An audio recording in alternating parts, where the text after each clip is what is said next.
En report mar bero manotim ne ringre Bernard Omuga ma en jang'ad rieko e ng'weyo maling' mag arita ne gavana ma Homa Bay oyango ni nyocha tho bang' chamo kata madho kwiri moro mapok ong'ere malong'o. E bero manotim ne ringre Omuga e kar kano ringre joma otho ma Kirindo e sub-county ma Mbita oyango ni tho mare ne okel gi kwiri moro ma nyocha chamo. Apis maduong' e migawo mar thieth e sirikand kaunti ma Homa Bay, Laktar Kevin Osuri, mane otimo bero ne ringre mar Omuga e mbele familia mare kod obila mag Kwach Kich, oyango ni notho kaluwore gi kwiri moro mak mana ni pok ging'eyo ni en kwiri manomadhi kata en manochamo.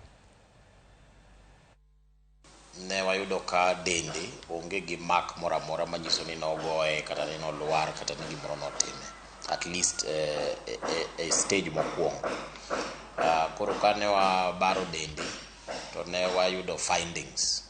ma nyiso ni gima dine bed nonege ne en gima ochamo kata gima omadho. Koro mano nyiso ni koro inconclusive kata kapok wabedo specific conclusion nang'o exactly monege kata ni en chiemo mane monege kata ni en math mane monege, wanyalo bedo gi conclusion at this stage